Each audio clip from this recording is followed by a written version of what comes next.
بسم اللہ الرحمن الرحیم۔ السلام علیکم۔ میں انشاءاللہ آج سے ایک نیا سلسلہ شروع کر رہی ہوں۔ وہ سلسلہ ہے احادیث کے بارے میں۔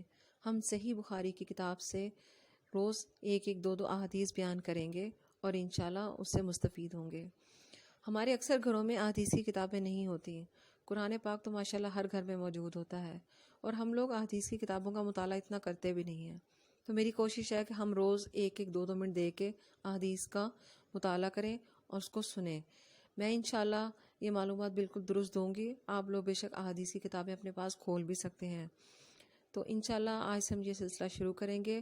اللہ تعالیٰ ہمارے لیے صدقہ جاریہ بنائے، ہمارے لیے اور آپ کے لیے باعث نجات ہو۔ تو ہم سٹارٹ کرتے ہیں۔ پہلے ہم شروع کریں گے کتاب وحی کے بیان سے۔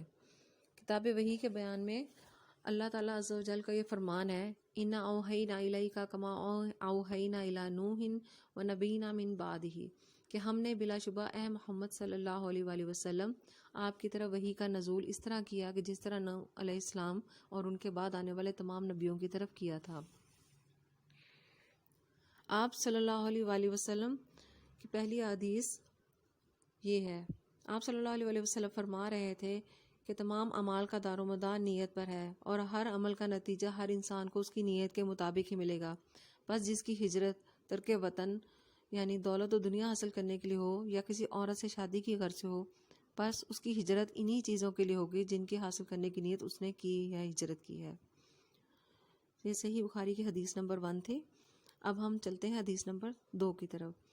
ایک شخص حارث بن حشام نبی نے نبی کریم صلی اللہ علیہ وآلہ وسلم سے سوال کیا تھا کہ یا رسول اللہ، آپ پر وحی کیسے نازل ہوتی ہے؟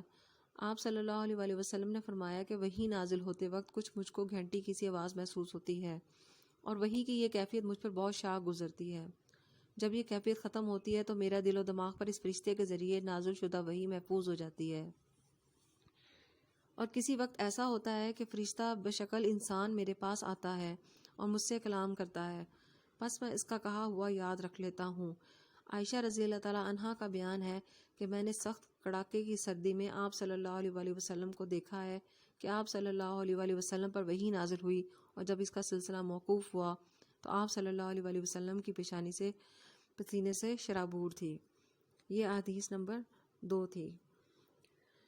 میری کوشش ہے کہ انشاءاللہ روز ہم 1 یا 2 احادیث پڑھیں اور روز اس پہ عمل بھی کریں تاکہ ہمیں اللہ تعالیٰ کی قرآن اور احادیث سے مدد مل سکے۔